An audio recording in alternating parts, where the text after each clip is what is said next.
Hi everyone, I'm Jeff Teague in Raleigh, North Carolina. This is AutoJeff Reviews. Today we're going to see how the Ford Bronco drives. I'm going to test it out on some dry conditions, city streets, highways. We'll show you some other features inside and outside as well. Let's get started though. This is the Outer Banks edition. It's the middle, right in the middle of all 7 trim levels. Below it you'll see Black Diamond. Above it you'll see Badlands.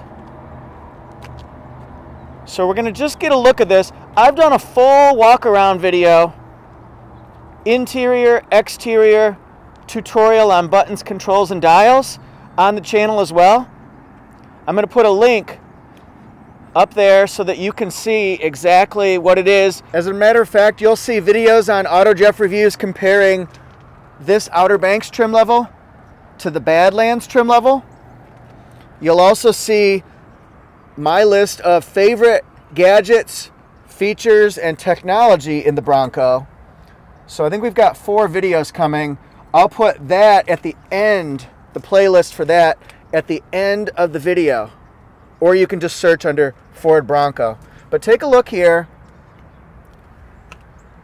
It's a combination to me of retro, rugged, like you could drive it in the mountains, at the beach, in the trails, but you could also take it to carpool in your parents' house. And then take a look at the interior. You'll see that massive 12-inch multimedia touchscreen. It's very easy to use, very user-friendly. This one has leather seats on it. You can see plenty of storage areas. It has wireless charging, push-button start, and then it's got several different drive modes. I'll explain that in a minute. Window controls there. You can remove the doors. Down there it says lift. Down below the hand sanitizer net it says lift. You can remove those. You can also remove the soft top. As I'll explain in my main review and tutorial, you can partially remove this. You can remove it all the way. You can also get it with a hard top. It's your choice based on how you would use it. Okay, we're starting here. Let's just take a look at some of the camera angles that we can get. We can get the overhead. We can get a backup with grid lines. We can also change what we see on the screen. Let's put it in drive and we'll push the camera button here. You can see in front of you, overhead still. I can see the big picture, and then I can see even more. So it just depends on what you're looking for. First thing we'll talk about the seat. I find it's very comfortable. It is on the firmer side, so if you like a soft plush seat, this one has more support. It does wrap around right here on your midsection, which is nice. It offers lumbar support, and you have a power driver seat on the driver and the passenger side, which is pretty important, obviously, for comfort, especially on longer road trips and maybe even on trail trips. Now, what we can set up on this 12-inch screen, you can take a look at CarPlay. You can do wireless CarPlay. I can do my Waze. We can set up the GPS that's in the car already, the built-in nav. You've got Sirius XM. You can also look at things about zone lighting in front of, around the sides of, behind. You can set up towing. You can also set up your safety features like this. And owner's manual. Now, since we were at a light, the one thing I always try to do is turn off the engine start stop. I just don't like, myself personally, when the car shuts off the engine at a stoplight, because it's saving fuel. Now, the fuel saving benefit, excellent. I think that's fantastic. It's just not for me. So if you want to turn it off, it really doesn't matter the manufacturer. Generally, you'll look for the A button with a little, almost looks like an Avenger symbol right here, and it'll say it's off if it's off. Some manufacturers show it on the screen where it says A off. All right, now, this is right here at city driving conditions. Not sure if you can hear this, but there is some road noise and some wind noise.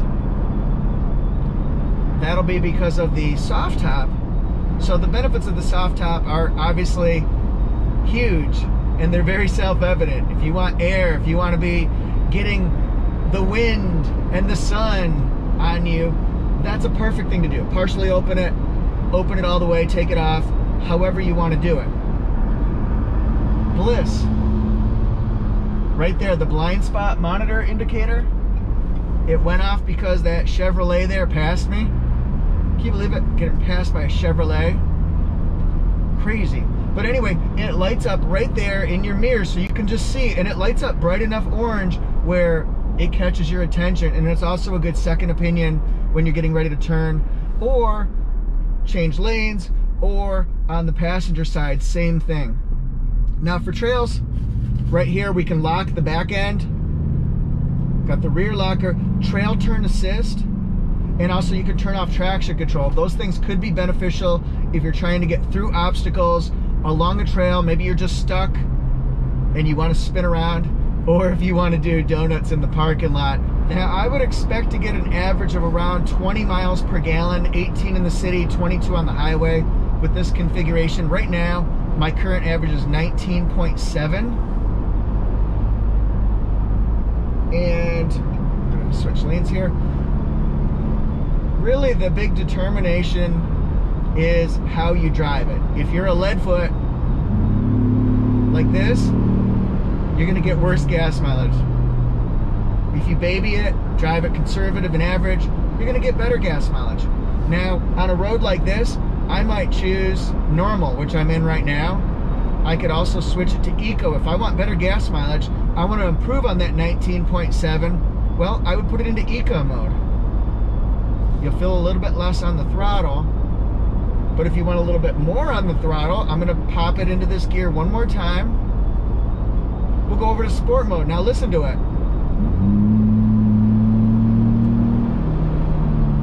You hear it more, you feel it more, faster acceleration too. So this would be an excellent option.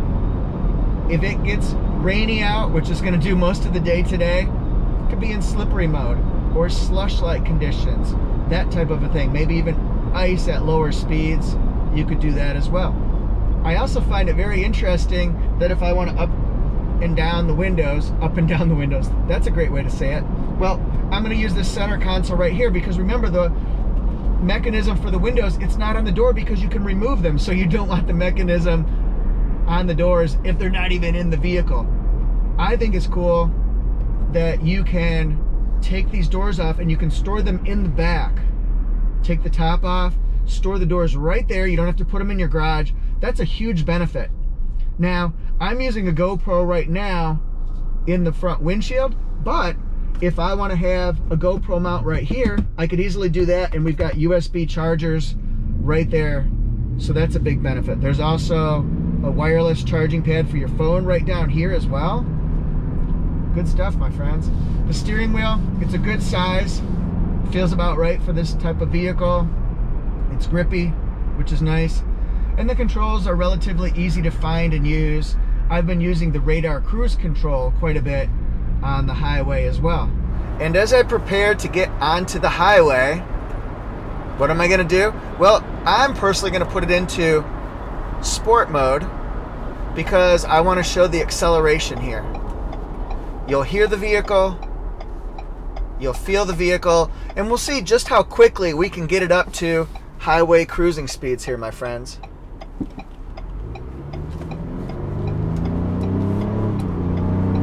This is not something that you would do all the time.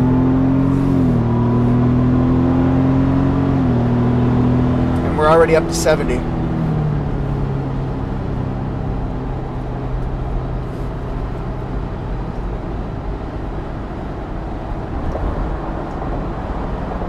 I'm going to put it into eco mode. And what's cool is, if it's possible, the vehicle will actually put you into four-wheel that's necessary. Like four-wheel automatic would be in something like a sport mode maybe, or a slippery. Two-wheel drive is appropriate for eco or for normal.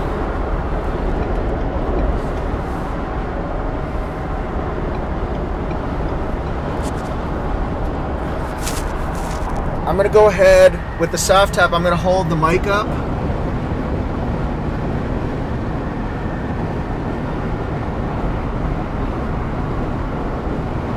So again, you might hear some road noise, you might hear some wind noise, but that's really to be expected with a vehicle like this at these kind of speeds. This example is going to show you how the radar cruise works. We're going to set it right here, and now it's got me a big distance between me and the cars in front of me. I'm going 72 right now. Let's set it a little bit higher, set it to 75. And then see, when the car goes in my lane, it's going to back me off, so I'm a big distance between me and the cars in front of me. Now watch, that vehicle has left, so it's going to speed back up on its own, up to 75.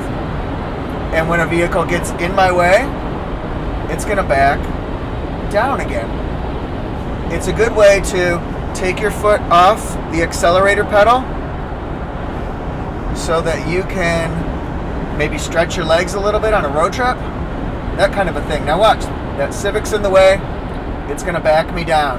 And it doesn't do it in a way that's annoying or aggravating or frankly that would startle me.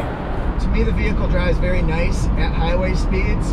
You definitely know you're in more of a truck-like SUV than say something smooth like, I don't know, a Toyota Highlander, for example. It's not a car-like SUV, it's meant to be a truck-like SUV. The handling is good on it. The steering wheel, the steering controls, they're not tight and responsive, whereas if you make an erratic move with your steering wheel, it's gonna jerk you around. It's smooth. It's on the softer side, I would say. It's a nice ride. And actually, you know what? I like the use of color in this vehicle. That sounds like a silly thing to say, really, but we've got browns and blacks and metallic grays and silvers and a little bit of blue stitching and blue accents and blue grab handles all the way around. So, just breaks things up a little bit. It breaks things up a little bit, yo. That was really interesting to see the comparison between city driving conditions and highway. I'm not sure if you could tell a difference in road noise or wind noise. It certainly accelerated a little bit. It got louder as we got to the higher speeds. But again, when you're driving a vehicle like this with a soft top, you know what you're getting, and that's going to be part of the experience. I find that there's plenty of room here. I like this. It's very expansive. The visibility in here is fantastic. Huge windshield, big side windows, very few blind spots. So to me, that's not a negative at all, but it's a positive green check mark, we'll say. My reviews are designed to be fun and definitely thorough and educational. I want to help with your research. It'll help support whether you want to continue researching a vehicle or stay away from it, but your taste might be different from mine. I like how the Bronco drives. I find the seats are very comfortable. There's good room in the back, and I'm not quite sure about the soft top. I don't think that one's for me. I would choose the hard top. However, when you get a soft top, you know that you're going to be hearing some road noise. That's what you get with it. So there will be road noise. There will be some wind noise coming from the top seals. That's just something to expect. I love the multimedia screen and the information that it gives behind the steering wheel and that information display. Exceptional and extremely user-friendly. So for me, I give it thumbs up. What do you guys think? Leave a comment in the section right below this. It's called the comments. Anyway, if you're new to the channel, hit subscribe. If you're returning, thank you for being here. I appreciate it very much. I'm on Instagram at AutoJeff Reviews. I'm also on TikTok. Just started that. We'll see how it goes. That's at AutoJeff Reviews. And then my website is autojeff.com. Thanks everybody so much. Peace to the world. See you next time. And watch my other Ford Bronco videos. I think you'll like them.